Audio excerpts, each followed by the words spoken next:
Hello and welcome to another Let's Play. Me, GamerWolfSix of Beacon Pines. Before we start, if you're interested in playing this game, you can get on Steam. So, the last Let's Play, we had dinner with what's her name's? I'm bad with names. Place, and then said heck to the universe because it stinks and change isn't. I don't like change. And then we came to the treehouse late, where Rolo was like, "You were late, you're a bad friend. Also, at least I have a dad," which then, made the main character get unhappy. And then we had a fight, but now he's here to be like, "I'm sorry." And, we read a book, or comic book that he gave us, and it's like, yeah, friendship. Set face. And begin. Luca? Another little friend came to see you. A girl named Beck Modwill. I guess it wasn't, what's his name? Rolo? She said you met yesterday? What'd she say? Is she here? She was just dropping by. I told her you weren't taking visitors today. Oh. She seems nice. Yeah. You had a fight with Rolo, didn't you? Can I come in? Maybe later. Alright then.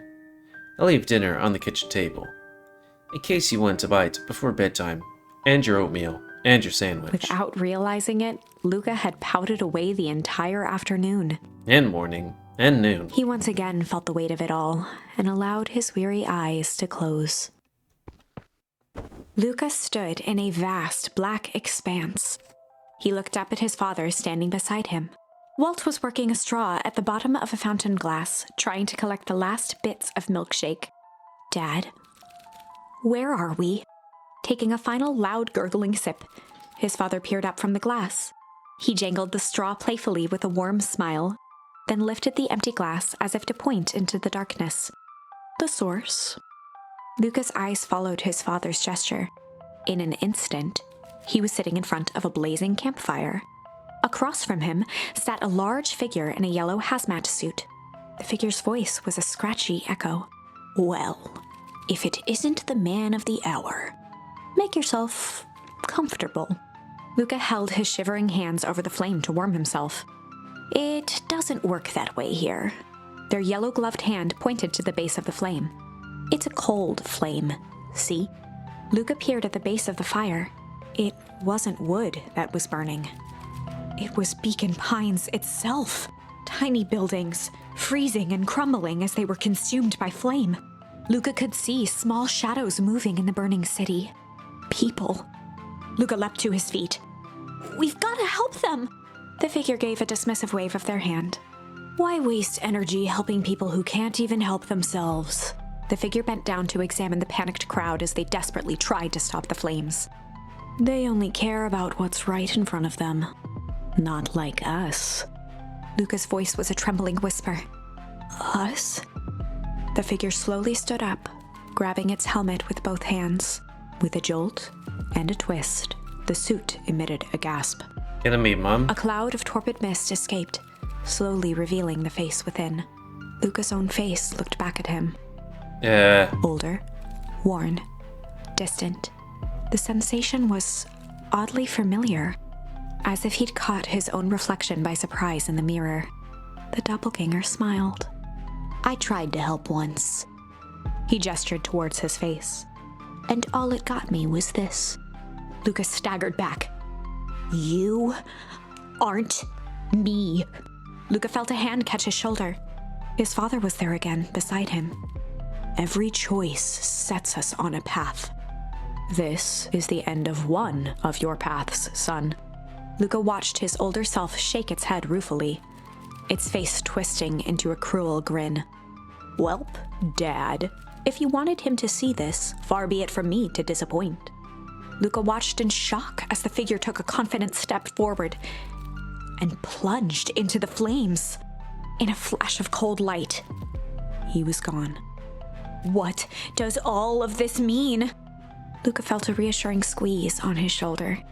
Just remember, why we choose matters just as much as what we choose. Luca woke up to see a hazy figure at the foot of his bed, silhouetted in the morning sun.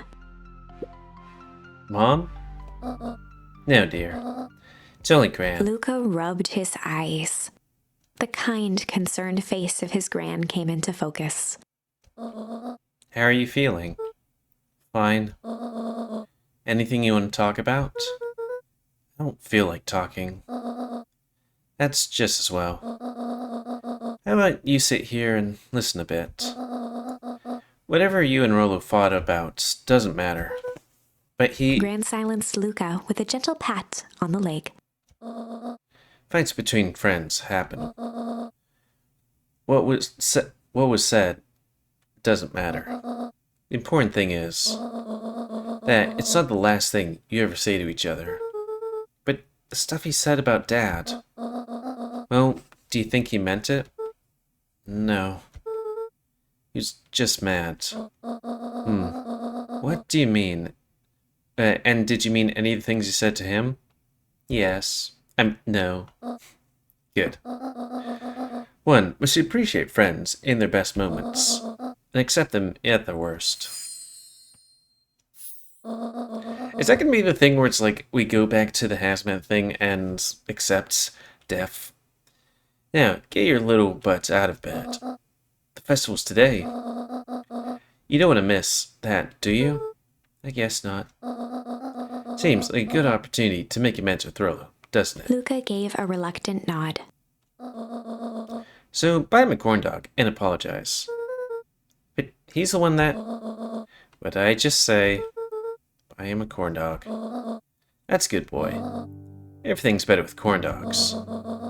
I need to get going now. Got some last-minute festival business to take care of. I'll come find you at the fountain a little after lunch. Alright. I love you, Luca. I love you too. Even though you might have tried to kill me. Luca took a deep breath. Okay. Corn dog time. Chapter 6. Through thick and thin. Despite Luca's bitterness, Gran was right. He needed to hash things out with Rolo. A big fight changes the nature of a friendship. Whether, in the end, it is for the better or for the worse, all comes down to understanding.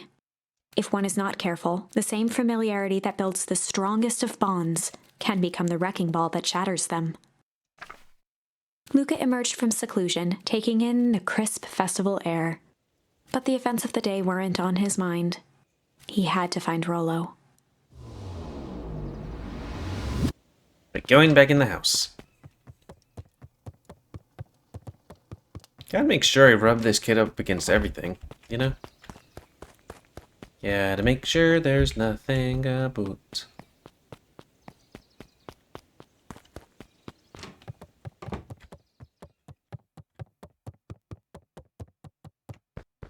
I do wish I could make this kid run faster.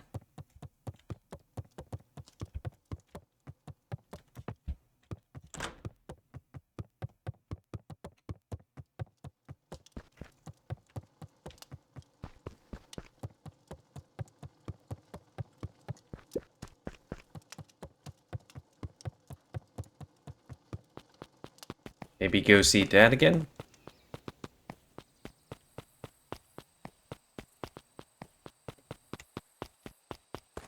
Okay.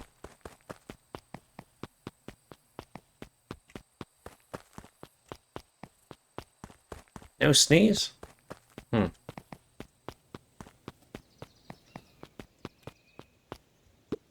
There you are. Luca. Rolo wanted me to tell you something. What is it? Roxy rolled her eyes, shaking her head. Sigh. A space adventure, though you needn't spy it. If ye be brave, go somewhere quiet. Roxy, I don't... It's a riddle, Luca. My goofy little brother wants you to find him. Luca looked down and kicked at the dirt. Look, I know you two had a fight. The only thing more annoying than my little brother is my little brother without his best friend. So I'm doing him this one favor. Now, I need one favor from you. whatever it is that went down between you two, squash it. Like that watermelon and keep hitting.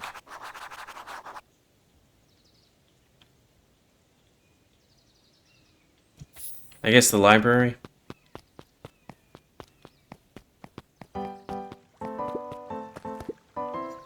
How goes the beetle hunt? Pretty rotten. I hadn't seen so much as an esquale. And it's not just the beetles. This morning, I couldn't find any critters at all. It's like everything that buzzes or skitters just packed up and left. I wonder if that's some ominous thing. Well, I'm sure they're out there somewhere. Maybe I have to sneeze. Use that face. Maybe all the commotion at the festival spooked him. Yeah, maybe that's it. You. Do you hear? After Mr. Keir gives the big speech, they're gonna have the first annual biggest catch competition. As long as a boot qualifies as catch, I'm a shoo-in. Good luck.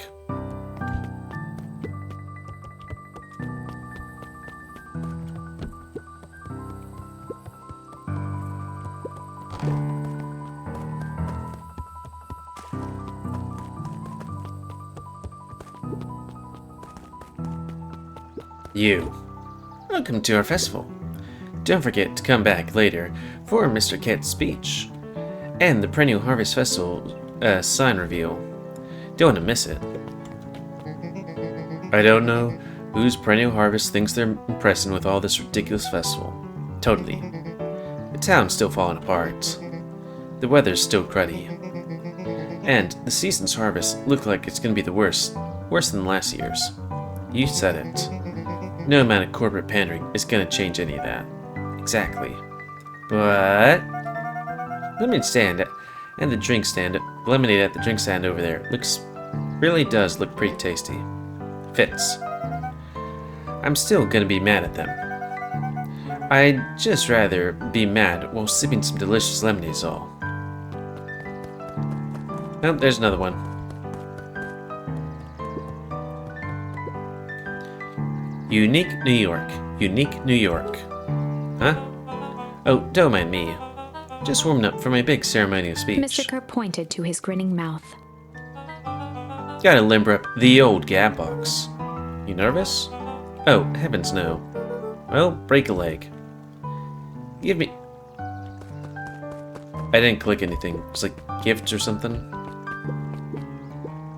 Ain't moving. Every single time. Yup. Wait for it. Unexplained sound once again noted. Like clockwork. What a bunch of drones. Haha. Jeff was staring into the distance with a wistful look. Hey, Jeff. Everything alright? Huh? Yeah, everything's fine. I mean, used to be fine. Just ain't right these days, you know? I really do, actually. Jeff turned to Luca with a furrowed brow, then gave an understanding nod. You do, don't you? For a moment, the two now shared that same wistful gaze. I mean, after I died 3 times, you know.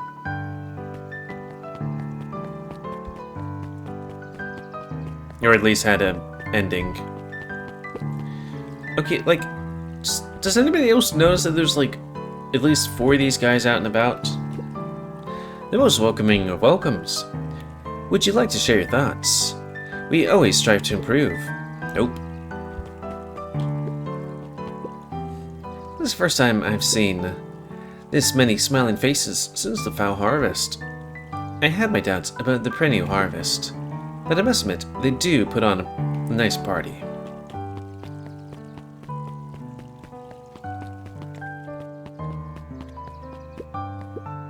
Hey Luca, how's Griffin doing?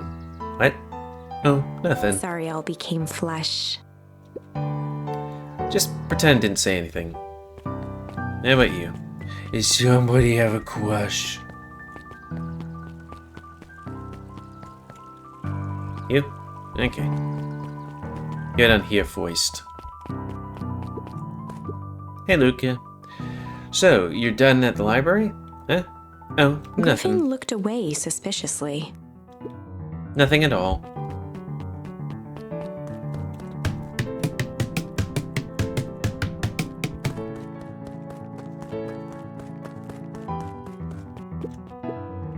Okay, did you know that Beacon Pines is actually unincorporated? A lot of people don't know that. Wow, yeah, I didn't know. What does that mean? What does that mean? It means most public works are handled internally. We do all the pipelines, the water treatment, building regulations. That's great. Census taking. Emergency services. Piper, you're actually taking a break from studying.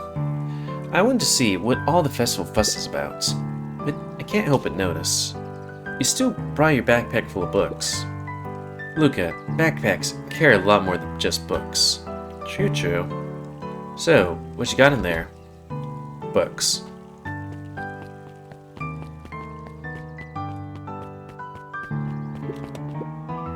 A question for you. What do you think of this whole festival's for? The way I figure it, Perennial Harvest is trying to win over the town. Like a bribe, but with balloons. Cynical. I like where your head's at. That's what I assumed at first too, until I eavesdropped on a couple of gauzy clipboards. What if I told you that this whole thing is really a special shindig for a super secret guest of honor? Special guest? Oh. I haven't dug that deep yet, but whoever it is, PH thinks they're a big deal.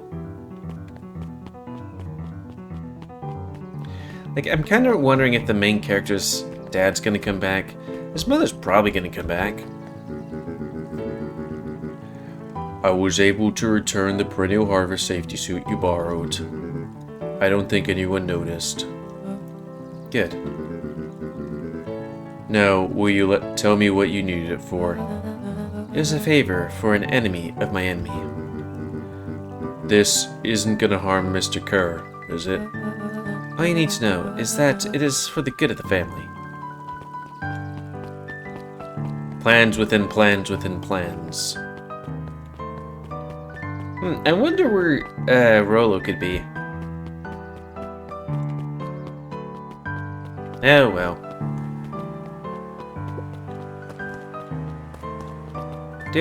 Oh, that's been cleaned up.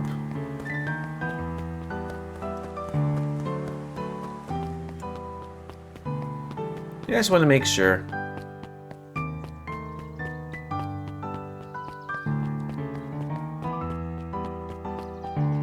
Is Rolo here? It's pretty quiet over here.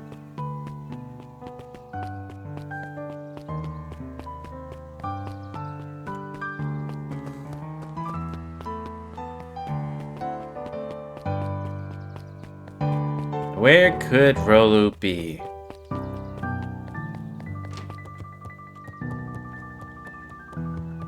Are you Rolo? You are cute. Hi, JC. Still working through the newest atomic ink? You know it. Some fascinating canon toward the end. Did you know atomic ink's shrink array doesn't technically shrink stuff? It uses inverse quantum particle decay to literally grow the entire universe around an object, leaving that object unaltered. So it just looks shrunk compared to everything else? Bingo. That's wild. But Jace, no spoilers please. Oh, right, sorry.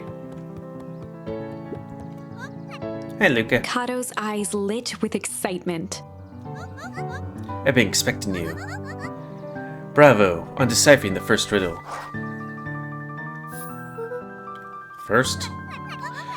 Oh, you didn't think it was all, did you? Rolo does go it all out, does he? Kato straightened up and cleared his throat as if preparing to sing.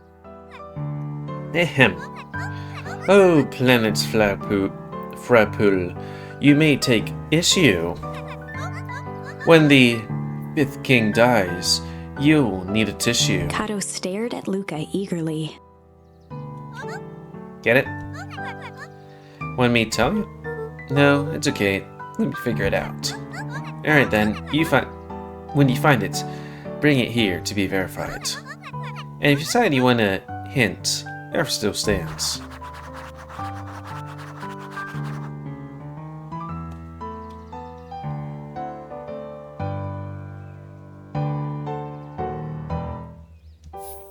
I have no clue, but I'm gonna go to the newsstand. I can tell you one thing, it's not out there. That what you need to find is somewhere in the library. Oh. Luca grabbed the 5 pillars of success from the shelf.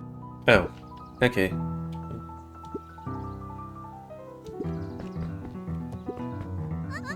Let's see, what do you have here? For success? Nope, I'm afraid that's not the correct book. Here's one hint. The word they emphasize are important. On the planet Fupu, you may take issue. When the fifth king dies, you need a tissue. Fifth issue. Luca grabbed the 5 pillars of success. Luca grabbed the issue with self-help, a helpful guide. Luca grabbed 500 meals for one big pot.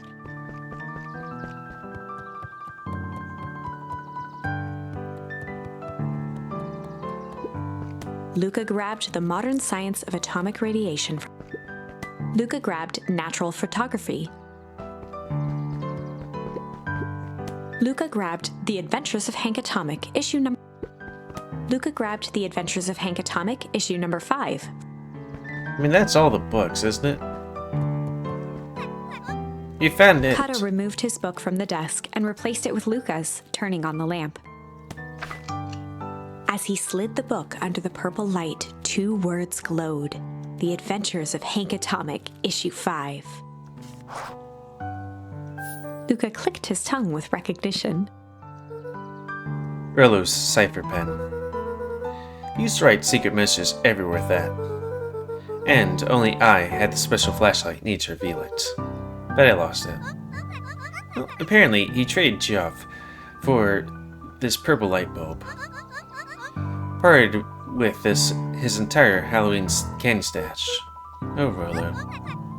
Oh, let's see here. Kato began flipping through the pages, stopping when he hit a glowing word.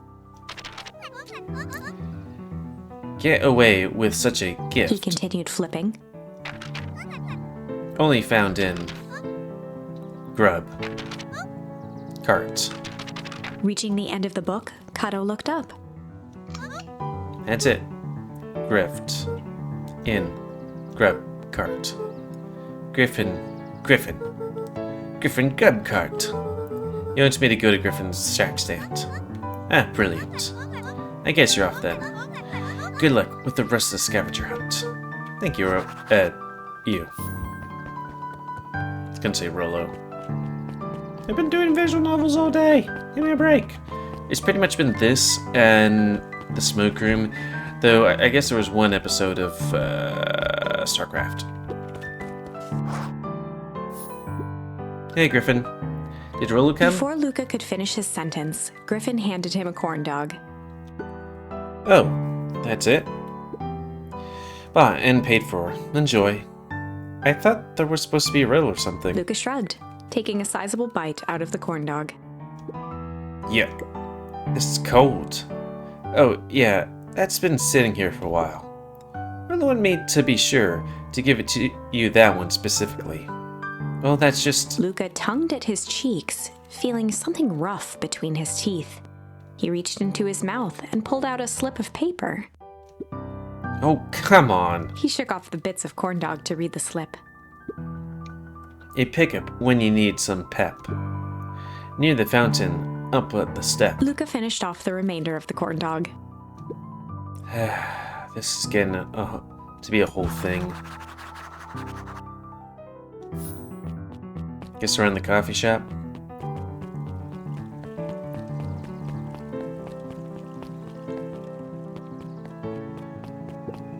Ah, that's where I was like, hey, Griffin. There you are, Luca. There's no way I'm actually doing this. It's way below my pay grade. Come on. Oh, come on, you big stiff. Let the kid have some fun. Fine. But Rolo owes me one. Lumi waved his hands around sarcastically as he began. One takes flight, but has no wings. Your final task, a friendship springs. See, that wasn't so hard. I feel cheapened somehow. I think it's sweet. I guess it would be in the treehouse? A rocket? Good luck, Luca. Oh, balloons. But, here he is. Hey. Hey. Did you find the comic book? Yeah.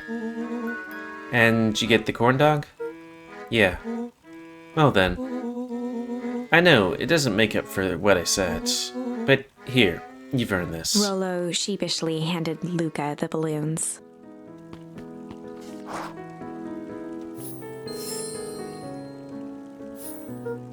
Thanks. You didn't have to go to all this trouble. I'm sorry I got mad, or so mad. Dang it, you were supposed to let me apologize first. Oh, sorry. Now you've apologized twice before me. Just let me do this. Luca, I'm really sorry. With everything that's happened, with your mom and all, I've always wanted to be there for you. Be a good friend, you know? When you said that you were hanging out with someone else, I kind of freaked out. Rolo. Still my turn. I feel like if you need some new friend to help you, that it meant I wasn't good enough. But that was selfish and wrong. That was wrong. I'm sorry, Luca. Okay, apology over. You can talk now. Luca threw himself at Rolo, hugging him as tightly as he could. While holding on to the balloons. Rolo, I don't deserve you. I don't deserve you either. But that's why we deserve each other. So, what else do we do today? We could snoop around and try to find some stuff about your mom. Snoop where? We could probably sneak into Perennial Harvest HQ, where everyone's at the festival. Aren't you curious about all that stuff those clippers write down? What if we get caught? I think I've had enough excitement for 1 week. Let's just make the rest of the day about us. Really? Yeah, the rest of the world can wait 1 more day. You know, I have been wanting to get some work done on the MCDC at Mission Control. The name is a bit unpredictable. That sounds perfect. Now, I guess we could walk over there and then, like, before we get to the next room, just take a look at the branching tree of stuff. Okay. Yeah. Ooh, not that one. B. So, same thing, same thing, same thing. Different one there. Same thing there. Same thing there. Different one there. I wonder if break is the easier one. Also, cute little drawings there.